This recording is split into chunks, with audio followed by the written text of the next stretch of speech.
kale tukyali ku Gomba Next Generation Model Farm ono nga ye maama wa Gomba Next Generation Farm Institute.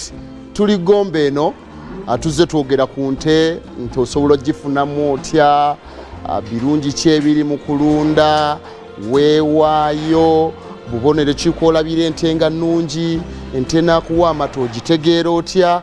So era tuli eno tukyagendera ddala maaso, tukwebaza gwe atulaba n'atugoberera ku mitimbagano gyaffe, that is BBS Terefayina, YouTube, Facebook, ate namwe abatulaba ku mainstream, ate n'abatugoberera. Nze Dipato Katerega, the farm chief, nga bwe nkugambye nti tukyaliyo e Gomba, era njagala kwegatta ku Dr. Mukasa Robert Joel atwongereyoko.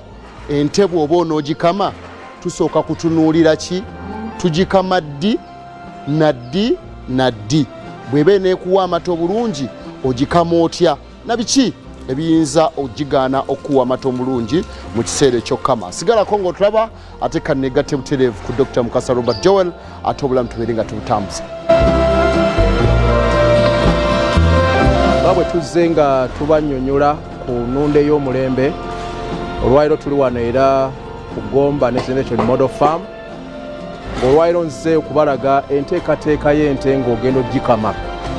Nga bwe mulaba bannange, mikwano gyange, abalunzi baffe, wano tukamirawo ente zaffe zino ku Model Farm wano, era ente ng'ogenda ogikama olina ogiteekateeka nga bw'omanyi nti olina by'ogenda okugijjamu, olina ofuba okulaba ng'ogiteekateeka. Era nga bw'olaba wano ente eno yateekeddwateekeddwa okulya ku mmere eno ennungi gye tuyita dairy concentrate, ereeta kwegamba emmere neewooma egyagazisa okutuwa amata. Kigiyamba okugiteekateeka obulungi ennyo, okubeera nga tuteeka advantage eya homoni eri gye tuyita oxytocin. Homoni eyo obusimu obwo bantu balina bagiyita batya, cause omuntu wali mutulaba dokita twagamba ntwagala okukyusa omulimi alaba BBS Terefayina, homoni bagiyita batya? Oxytocin. Yes, that is a releasing hormone. Ente bw'oba ogiteeseteese nga ogiteeseteese bulungi mu budde bw'okukamibwa, bino byonna bw'obikola n'ogiwa akamere akalungi okuva ku mmere eri gy'ebadde erya, n'ogiteekateeka bulungi budde bwayo, n'erya ku mmere eno ennungi eyawukana ku eri, emanya nti buno obudde bwakukola ki. Omuntu ne bw'oba n'ente eyo emu era osobola ogitambuliza ku ogw'omutendera, osobola nti buli lw'otuuka ku budde bw'okukama erinayo miru ey'enjawulo. Omuntu gw'oyagala okuggyamu ekintu ekirungi olina omuteekateeka asanyuke, naye asobole okukuwa.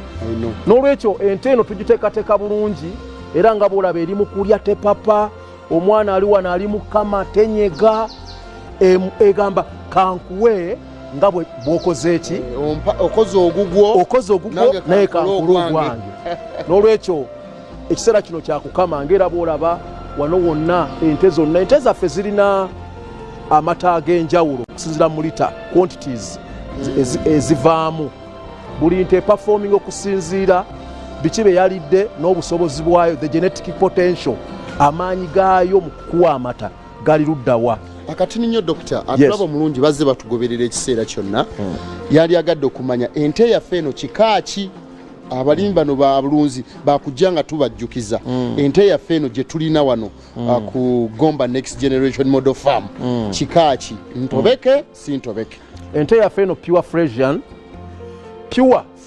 kubanga tukozesa amazzi agali pure Genex, amazzi agali very pure. Tuze tuzimba generation ez'enjawulo, ne kati we tulina ente redde eri ku mutendera ogusembayo, ge kugamba nti kati eri ku 99% pure. Kuba twatandika nga tutandika ne filiyo 1, ente eyasooka ne tugenda nga tugenda tuzireproducinga tuzizaaza. Kati obudde tulina ente gye tugamba nti y'ente yaffe pure Fresian. Era ente eno ngira bw'oziraba ne bw'oba otunya performance yazo n'obulamu bwazo, they are pure breeds. Zetugamba nti kati eno y'ente gye tukoze wano nga ku Gomba Next Generation Model Farm. Tukyali mu kiseera kino ekyokukama, era nga bwe mulaba abaana baffe wano abonno oli bw'atandika okukama eh alina ekikebe omuli ebizigo byasiigako bannaffe abamu bwe tubeera eyo ate tulabye asooka kunaazaako ng'amabeere gano alina bw'aganaaza. Awo mbadde ngenda okujja ekigambo ekyo kigambo kikulu nnyo. Abalunzi abamu kye bakola banaazisa mata, akwata ennywanto n'agenda nga astripinga bw'ati ejjovu erisooka, naye wano tukozesa mazzi.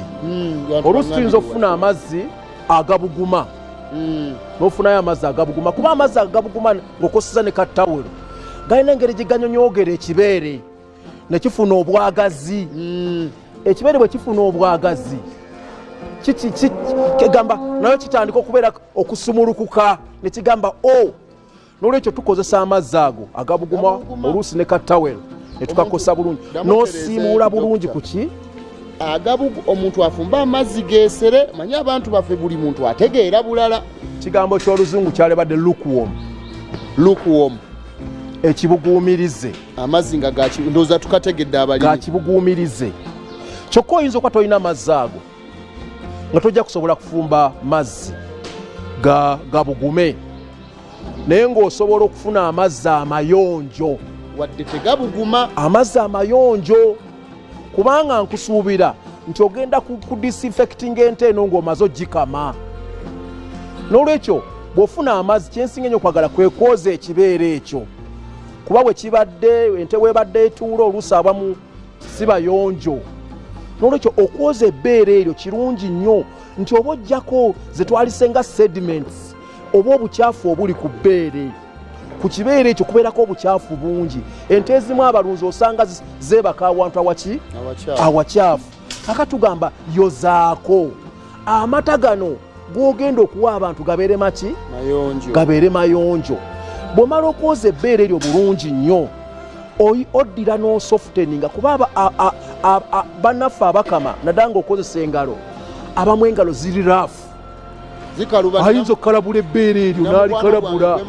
Engalo zikaluba bw'ozikwatamu kati kyo akazigo kano ke bayita ka milking serve. Milking serve eno eyamba okusofteninga ebbeere eryo. Era omwana kati ng'ono bw'agenda okukama bw'ati akwata mu kizigo kino bw'ati, ennywanto n'egonda. Ennywanto buli bwegonda bweti ente eri tejja kulwana, tejja kulwana, ejja kuwulira ng'ekyamazima omuntu nayo olinga azannya obwagazi. Wali oyagaddeko obwagazi? Ente neefuna obwagazi bw'okukuwa ki? Neewulira ng'enyumirwa, nga buli kyokola okola ekolaki? Onyumi nayo ng'ewoomerwa enyumirwa. Ng'ente enyumirwa nga terwana. Naye bw'olaba nga ente ogikama erwana, oluusi nga tewataddeko bizigo bino, okosa amaanyi mangi, oyagala amata, ogenda okulaba ente eyomba, ente esamba. Walabyewo ente esamba wano? Tewaliiwo nte esamba. N'olwekyo akazigo kano milking serve abalunzi tukakozese. Waliwo abamu benda bakosa sabbuuni bwe tubagamba okufuna ebizigo bino, kuba ebizigo bino birina antibiotic mu byo, wadde bisofteninga naye birina antibiotic mu byo. Antibiotic otegeeza ki? Eddagala katukankosa kigambo eddagala eriyamba nti nno wadde tuba tugonzezza ennywanto naye era tuba tujjanjaba ennywanto zaffe, ennywanto z'ente ezo. Kakati abamu abalunzi bamanyi okukosa sabbuuni. Ekigambo ky'okukosa sabbuuni si kituufu bannange abalunzi, kuba you are tainting the milk, otta omutindo gwaki? Gw'amata. Abamu akwata mu sabbuuni n'alyoka akola ki? Ekyo si kiki? Si kituufu. Bwe tuba tugenda okukama amata gano, milk let down, hormone eyo gye nayogeddeko, oxytocin, it is a hormone ebeera mu nte munda eyamba to release the milk, eyamba mu kuriliizinga nti buli wokwata ku nnywanto bwoti n'ogikwatako bwoti obusimu buti mu bwongo nga amata geeta. Bagita batya hormone eyo? Oxytocin hormone is a releasing hormone for milk let down. Eyamba okukola ki? okuta amata. Obusimu bw'ente obusimu buli ne busituka nina kutamata. Mu ddakiika 4 homoni eyo ente bw'ebanga ebadde ng'ayize heavy milker, homoni eyo eba ekoze eki, not tukama ku supiidi, to take advantage of that hormone. Tulina okukama amangu ddala. N'olwekyo mu kiseera kino ekyokukama twagala abantu abakugu, omuntu ayinza okukola ki, ente obutagikooya mu bbanga tono nnyo obeere ng'omaliriza okukola ki, so teyagala gikamira nayo kiseera kinene. Tolina kubeeraawo ng'oli ku nte ejja kukoowa amata egasibe, ejja gasiba bw'obeera ng'oli awo oli mu kugizannyirako. Omulimi ng'omulunzi ebyaddala alunze ente ye, akoze ebyo nnyini ebyetaagisa nga bwe tuzze tubyogerako emabega. Ente yali badde ekamwa emirundi emeka mu lunaku? Weebale nnyo ssebo, amata agakolebwa ebyente byebeeridde.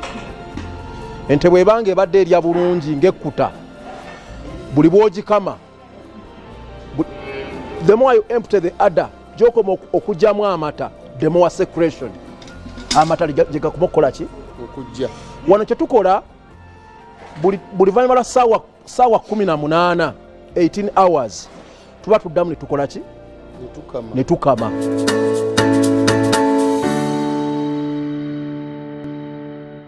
Tulabye ng'ente za wano teziyonka. Ffe gye tuwangaalira n'abalimi abalunzi abali tulaba ku BBS Terefayina, aleeta ente ye ennyana n'asooka agiteeka ku bbeere lya maama waayo n'eyonkayo akaseera keeyonseeko, ne bagisiba ku muguwa wali n'akama. Bw'amala okukama ente ye n'ata omwana ono n'amugiwa, omwana n'ayonka. Bw'aba ayina eziwerako n'agenda ku ndala. Tulabye wano nga bwe tumala ente tetunalaba ku mwana nga tugenda ogikama, bw'emaze okukamibwa era tetulabye ku mwana ezziddwayo gyeteekeddwa okubeera. Kyanjawulo ki ekiri awo? Ffe lwaki ente yaffe teyonsa mwana gwayo mu kiseera mu kiseera kino ekyokukama, era tekirina kye kikosa mwana waffe oli olw'okuba tafunye breastfeeding okuviira ddala ku maama? Weebale nnyo ssebo, nga bwe twayanjudde ku ntandikwa eno model farm tutunulira, tulina management systems etukozesa ne tugamba nti ennyana terina kujja kuyonka ku mabeere gaki, olw'okuba tulina ebintu bye tulowoozaako, gamba nga injuries ezisobola okujja singa ennyana etandika okuyonka amabeere ga maama waayo, eyinza okufuna injuries. Ennyana oba maama? Maama kunywa nte okwo kubanga akayana kalina amannyo. Ekyokubiri, tetumanyi mata gayinza kuba ennyana eyinza kunywa mata genkana ki. Ffe tuli mu bizinesi, buli nte tugibala kiki kyegenda otuwa. Ennyana bwe tugiwa eyinza okunywa ekisuka ku kye tulina okukola ki, okugiwa. Twagala tugiwe kye tumanyi, n'okituba tugikamira. Bwe tumala ogikama tumama tumugyemu lita 10 oba lita 7. Omwana olinako lita mmeka? 2. Omunana gwaffe. So si mwana kutunywera lita 6 kubanga munnaffe baakuzaala. Ffe tuli mu ki? Ffe tuli mu bizinesi. Tulina okugerera ebyokulya. N'olwekyo buli nte eri awo eri okusinziira ku maama waayo gy'akola ki. Ngambira omuntu oyo atulaba ku BBS ntunulira akonjagala okaddemu wali. Tuli mu bizinesi. Olwekyo omulunzi ng'oli mu bizinesi olina okuba ng'obala nnyo.